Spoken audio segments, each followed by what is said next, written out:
Some nights, after a long day at work, all I want is a quiet kitchen and a sense of peace. But instead, I open the door and see a sink full of dishes, soaking in cloudy water, with leftovers floating on top. And strangely, what makes me angry isn't the smell. It's the feeling that I'm carrying something alone.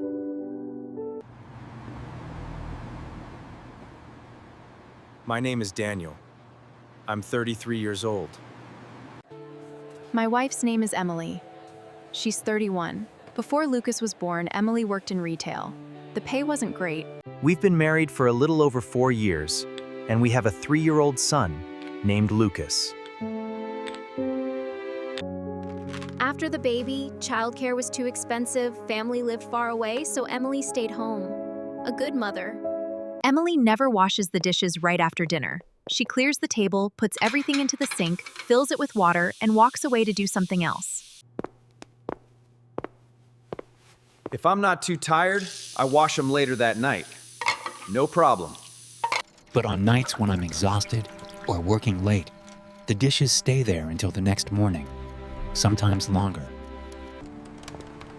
And every time I walk into the kitchen and see that sink, my chest tightens. I tried to bring it up once. I said, leaving dishes overnight makes the kitchen smell and feels unhygienic. Emily didn't argue. She didn't get defensive.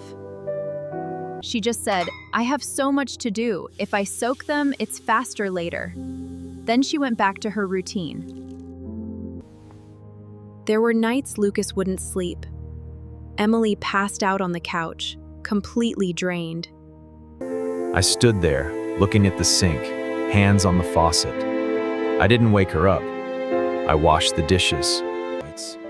But when something happens again and again, kindness slowly turns into resentment. I started questioning myself. Am I being too strict? Too controlling? Friends told me, it's just dishes, man. Just do it for her. And I did, whenever I could. But what hurt was knowing that when I couldn't, everything simply waited for me. One night, I came home later than usual. The apartment was quiet. Lucas asleep. Emily curled up on the couch. I walked into the kitchen. The sink was full again. This time, I didn't feel angry. I stood there longer than usual. In that moment, the focus shifted. The dishes faded and everyday moments came into view.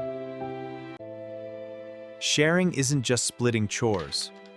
Sharing is understanding why someone couldn't finish theirs. It's not about who's right, it's about who needs support in that moment. Dishes take 10 minutes, but emotional distance takes years to notice. We still don't have a perfect system. Some nights, I wash the dishes. Some nights, Emily does.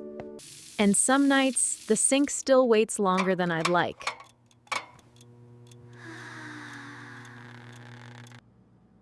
But now, I try to see it through more than my own frustration. So let me ask you, if you were Daniel, would you keep doing it silently or demand change?